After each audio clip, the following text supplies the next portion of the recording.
অন্ধকার পাড়ি দিয়ে সমস্ত যন্ত্রণা ভুলাতে ডাকিল সেই কবে একটি নারী বিষাদ ঢাকিতে। নক্ষত্রের মতো উজ্জ্বল আবরণে মুক্তিকায় নেমে আসে পড়ি।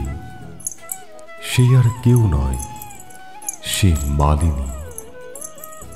রূপ তার নীলাভ ব্যথিত কুয়াশার সাদা সাদা আভার শুভ্রতা সেই কবে ডেকে ডেকে যন্ত্রণা ভুলাতে এসেছিল। মাঘের সন্ধ্যায় বরফ গলা নদীর কিনারে একা ছিল দাঁড়িয়ে। ব্যথিত হৃদয় ও হৃৎপিণ্ড বরফ ঠান্ডা। একটু উষ্ণতার জন্য স্পর্শ পরশ ও অন্ধকার কাটাতে এসেছিল মালিনী।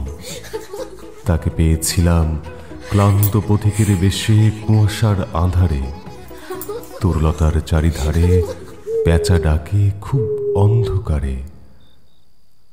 দুইখানা হাত তার হিম, চোখ তার রক্তিম যৌবনের তরি। জোনাকির আলোয় দেখেছিলাম যতটুকু, তার একবার পাইলাম আর নাহি পাব। মালিনী আসে মাঝে মাঝে স্পর্শহীনতায়, কেটে যায় 20 বছর।